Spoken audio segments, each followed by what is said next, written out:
क्या FMCG sector का very short term और शॉर्ट टर्म का अप ट्रेंड पूरा होने वाला है?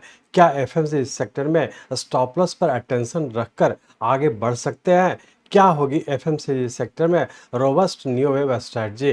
नमस्कार दोस्तों, स्वागत है आपका डॉक्टर संजय वेब के यूट्यूब चैनल में। दोस्तों, आज मैं doctor Sanjay Sinha, technical analyst working on new wave since last 28 years. Start करने से पहले मैं समझता हूं कि आप लोग निश्चित रूप से डिस्क्लेमर को अच्छे से देखकर पढ़कर समझ लिए होंगे। इस चैनल पर दिए गए सभी कंटेंट एजुकेशनल पर्पस से बनाए गए हैं और इसका उद्देश्य किसी भी प्रकार की एडवाइस या रिकमेंडेशन करना नहीं है। हम सेबी रजिस्टर्ड फिनेंशियल एडवाइजर नहीं है, इसलिए हम आपको स्ट्रिक्टली सलाह देते हैं कि अपने प्रोफेशनल के कंसल्टेशन के बिना आप कोई भी डिसीजन, फिनेंशियल इन्वेस्टमेंट, ट्रेडिंग या कुछ भी ना करें। कुछ भी प्रॉफिट या लॉस होता है तो उसके लिए रिस्पॉन्सिबल आप खुद होंगे। जून माह के हमारे एफएमसीजी सेक्टर पर वीडियो डाउट एंड फियर को दूर करें में हमने रियल टाइम चार्ट पर बड़े डिग्री वेव लॉन्ग टर्म से छोटे degree wave very short term को घटते क्रम में देखते हुए वेव मूवमेंट का फोरकास्ट किया था। हमने वेरी शॉर्ट टर्म और मीडियम टर्म का स्टॉप लॉस के साथ साथ लॉन्ग पोजीशन एंट्री प्लेस भी बताया था। फोरकास्ट किए गए प्लेस से मार्केट बहुत ऊपर बढ़ चुका है। हमारे रेगुलर सब्सक्राइबर को बड़ा मुनाफा मिल गया होगा। आप एफएमसीजी सेक्टर प्लेलिस्ट में उसे फिर से देख सकते हैं और न्यू वेब के फोर्स को वेरीफाई कर सकते हैं।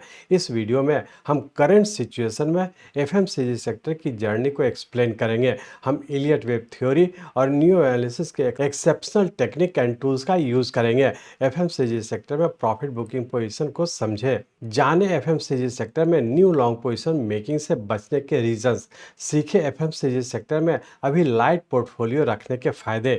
वीडियो में एफएमसीजी सेक्टर के लिए शॉर्ट टर्म और वेरी शॉर्ट टर्म के लिए स्टॉप लॉस जाने। हम फुल्ली अटेंटिव होकर आगे कंटिन्यू करने पर जोर देते हैं। इस कमिंग फ्राइडे के बुलेटिन में हम एफएमसीजी सेक्टर के सभी इंपॉर्टेंट स्टॉक्स का एनालिसिस करेंगे, जिससे आप जान जाएंगे कि एफएमसीजी सेक्टर के कौन से स्टॉक एफएमसीजी सेक्टर के ट्रेंड के साथ चल रहे हैं और कौन से स्टॉक एफएमसीजी सेक्टर के ट्रेंड के अगेंस्ट चल रहे हैं। FMCG sector trading and investment में मैक्सिमम कमाई पाने के लिए इस रिमार्केबल वीडियो का कंप्लीट बेनिफिट लें। तो एफएमसीजी सेक्टर में सचेत रहने, ऊपर जाते वेब का एडवांटेज लेने और इन सभी चीज़ों को समझने के लिए चलिए हम लोग चलते हैं एफएमसीजी सेक्टर के रियल टाइम चार्ट पर। ये एफएमसीजी सेक्टर का हम लोग का मंथली चार्ट है। इस मंथली चार्ट में देख रहे हैं कि हमारे पास जो डाटा है 2011 से है और ये जो डाटा है यही हम लोग का लोएस्ट पॉइंट है और यहाँ से पुनः हम लोग फिर से राइजिंग ट्रेंड में इंटर कर चुके हैं। तो हम लोग ऐसा कर सकते हैं कि फरवरी 2011 से हम लोग का ऊपर की ओर राइजिंग ट्रेंड कंटिन्यू किया,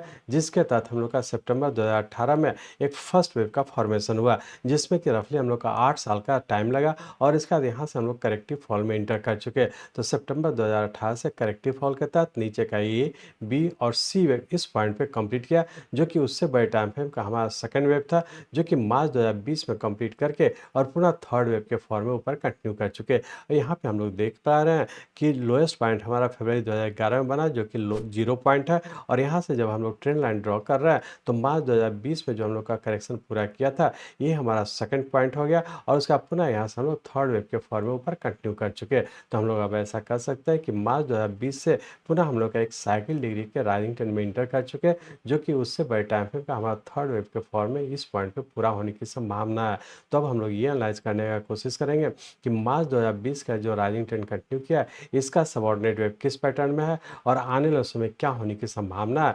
तो इसके लिए हम लोग इस मंथली चार्ट को कन्वर्ट करते हैं वीकली चार्ट में। यहाँ पे हम लोग वीकली चार्ट में आ चुके हैं। इस वीकली चार्ट में हम लोग देख रहे हैं कि मार्च 2020 में हम लोग का एक नीचे का करेक्शन पूरा किया था, जो कि उससे बड़े टाइम फ्रेम का हमारा सेकंड वेव था और पुनः यहाँ से हम लोग फिर से एक थर्ड वेव के फॉर्म में ऊपर कंटिन्यू कर चुके हैं। अब इस थर्ड वेव के तहत हम लोग देख रहे हैं कि मार्च 2020 से लेकर के अक्टूबर 2021 तक रफली 18 महीने का हम लोग का एक राइजिंग ट्रेंड था, जो कि इस थर्ड वेव का सबऑर्डिनेट वेव फर्स्ट वेव का कंप्लीशन हुआ और इसका यहाँ पे करेक्शन के तहत मार्च 2022 में हम लोग का सेकंड वेव कंप्लीट किया और उसका पुनः यहाँ पे हम लोग थर्ड वेव के थर्ड में इंटर कर चुके थे, जिसके तहत हम लोग यहाँ पे देख रहे हैं कि 5 जनवरी 2024 में हम लोग का थर्ड वेव का फॉर्मेशन कंप्लीट किया, जिसमें कि रफली हम लोग का 21 मंथ्स का टाइम लिया और उसका पुनः यहाँ से हम लोग फोर्थ वेव के फॉर्म में इस पॉइंट पे कंप्लीट किए, जो कि हम लोग का जून 2024 में कंप्लीट किया। इस तरह से हम लोग कह सकते हैं कि मार्च 2020 से हम लोग का एक साइक्लिक डिग्री का राइजिंग ट्रेंड कंटिन्यू किया, जिसके तहत ऊपर का 1, 2, 3, 4 और 5 वेव। यहाँ पे कहीं ना कहीं हम लोग का एक 5 वेव पूरा होने की संभावना है, जो कि मार्च 2020 से जो राइजिंग ट्रेंड कंटिन्यू किया उसका एक साइकिल डिग्री का एक इम्पल्स वेव कंप्लीट करके और इस पूरे साइकिल डिग्री के करेक्शन में इंटर होने की संभावना है, जो कि फोर्थ वेव के फॉर्म में नीचे करेक्शन में इंटर होने की संभावना है। तो हम लोग ऐसा कर सकते हैं कि मार्च 2020 से साइकिल डिग्री का एक राइजिंग ट्रेंड कंटिन्यू कर रहा है, जो कि हम लोग का एक थर्ड वेव का फॉर्मेशन पूरा होने की संभावना है। अब हम लोग ये देखेंगे कि इस थर्ड वेव का सबऑर्डिनेट वेव फोर्थ वेव इस पॉइंट पे पूरा किया और इसका यहाँ से ऊपर जो कंटिन्यू किया इसका सबऑर्डिनेट वेव किस पैटर्न में है और आने वाले समय क्या होने की संभावना है। तो इसलिए हम लोग इस वीकली चार्ट को कन्वर्ट करते हैं डेली चार्ट में। यहाँ पे हम लोग डेली चार्ट में आ चुके हैं। इस डेली चार्ट में हम लोग देख रहे थे कि हम लोग का थर्ड वेव 5 जनवरी 2024 को पूरा करके करेक्शन के तहत नीचे का डब्ल्यू एक्स और वाई के पैटर्न में इस पॉइंट पे कंप्लीट किया, जो कि 4 जून 2024 को कंप्लीट करके और पुनः यहाँ से हम लोग एक राइजिंग ट्रेंड में इंटर कर चुके। तो हम लोग ऐसा कर सकते हैं कि 4 जून 2024 से जो कि एक शॉर्ट टर्म और एक वेरी शॉर्ट टर्म दोनों टाइम फ्रेम के राइजिंग ट्रेंड में इंटर किया और इसका इस पॉइंट पे हम लोग ये देखने का कोशिश करेंगे कि यहाँ से जो ऊपर कंटिन्यू किया, जो कि वेरी शॉर्ट टर्म का राइजिंग ट्रेंड कंटिन्यू किया था, इसका सबऑर्डिनेट वेव किस पैटर्न में है और आने वाले समय क्या होने की संभावना है। तो इसलिए हम लोग इस डेली चार्ट को कन्वर्ट करते हैं आवरली चार्ट में और सिर्फ ये एनालाइज करने का कोशिश करेंगे कि वेरी शॉर्ट टर्म का जो इस पॉइंट से ऊपर कंटिन्यू किया इसका सबऑर्डिनेट वेव किस पैटर्न में है और आने वाले समय क्या होने की संभावना है। तो इसलिए हम लोग इस डेली चार्ट को कन्वर्ट करते हैं आवरली चार्ट में। यहाँ पे हम लोग आवरली चार्ट में आ चुके हैं। इस आवरली चार्ट में हम लोग देख रहे हैं कि यहाँ पे हम लोग का फॉर्मेशन कंप्लीट करके और पुनः फिफ्थ वेव के फॉर्म में ऊपर कंटिन्यू किया है। अभी इस फिफ्थ वेव का सबऑर्डिनेट वेव इस पॉइंट पे कंप्लीट करके अब पुनः करेक्शन में इंटर किया, या फिर हम लोग ऐसा कर सकते हैं कि इस फिफ्थ वेव में सब डिवीजन होकर के एक्सटेंशन के फॉर्म में ऊपर कंटिन्यू है, जिसके तहत यहाँ पे हम लोग का फोर्थ वेव पूरा करने का ये हमारा 5, 6 और सेवन्थ वेव के फॉर्म में ऊपर कंटिन्यू है। तो यहाँ से हम लोग का पुनः हम लोग एक वेरी शॉर्ट टर्म के राइजिंग ट्रेंड में इंटर किया और इस वेरी शॉर्ट टर्म के राइजिंग ट्रेंड के तहत अभी हम लोग का 6 और सेवन्थ वेव के फॉर्म में ऊपर कंटिन्यू है। और जैसा कि आप लोग जानते हैं कि जब भी इम्पल्स वेव का फॉर्मेशन होता है तो 5 + 4 = 9 वेव के फॉर्म में पूरा होना चाहिए और जब भी हम लोग का यहाँ पे 9th वेव का फॉर्म पूरा करके पैटर्न कंफर्म करेगा तभी हम लोग माने कि उससे बड़े टाइम फ्रेम का हम लोग का एक इम्पल्स वेव कंप्लीट किया कि वेरी शॉर्ट टर्म में अभी भी हम लोग का ऊपर कंटिन्यू है, लेकिन यहाँ पे बहुत स्ट्रिक्टली स्टॉप लॉस को फॉलो करते हुए आगे की ओर कंटिन्यू करेंगे, क्योंकि जब भी हम लोग का नीचे का पैटर्न कंफर्म करेगा तो फिर से हम लोग एक बड़े टाइम फ्रेम का जो कि हम लोग का शॉर्ट टर्म और मीडियम टर्म के करेक्टिव फॉल में इंटर कर जाने की संभावना है। तो इस चीज़ को ध्यान में रखते हुए आगे की ओर कंटिन्यू रखेंगे। तो फाइनली हम लोग ये कर सकते हैं FMCG sector very short term अभी हम लोग का राइजिंग ट्रेंड में है, उसके लिए जो हम लोग का नीचे का स्टॉप लॉस होगा ये 61,000 के पास होगा। तो यही से स्टॉप लॉस को ध्यान में रख करके हर डिक्लाइन पे बाय करके ऊपर की ओर कंटिन्यू रखेंगे। लेकिन वेरी शॉर्ट टर्म का स्टार्टिंग लेवल जो कि स्टॉप लॉस के नाम से जानते हैं, इसे आप स्ट्रिक्टली फॉलो करते हुए आगे की ओर कंटिन्यू रखेंगे। शॉर्ट टर्म की बात करें तो शॉर्ट टर्म में हम लोग ये कर सकते हैं कि शॉर्ट टर्म हम लोग का इस पॉइंट से राइजिंग ट्रेंड कंटिन्यू किया था, जो कि 4 जून 2024 से कंटिन्यू किया था। शॉर्ट टर्म के लिए हम लोग का नीचे का स्टार्टिंग लेवल है ये वाला पॉइंट और इसी पॉइंट को हम लोग स्टॉप लॉस को फॉलो करते हैं आगे की ओर कंटिन्यू करेंगे। तो हम लोग ऐसा कर सकते हैं कि वेरी शॉर्ट टर्म में भी राइजिंग ट्रेंड है, उसका stop loss very short term के स्टॉप लॉस को फॉलो करें। शॉर्ट टर्म की बात करें तो शॉर्ट टर्म के लिए हम लोग का ये वाला स्टॉप लॉस होगा, जो कि वेरी शॉर्ट टर्म और शॉर्ट टर्म के बहुत नज़दीक है।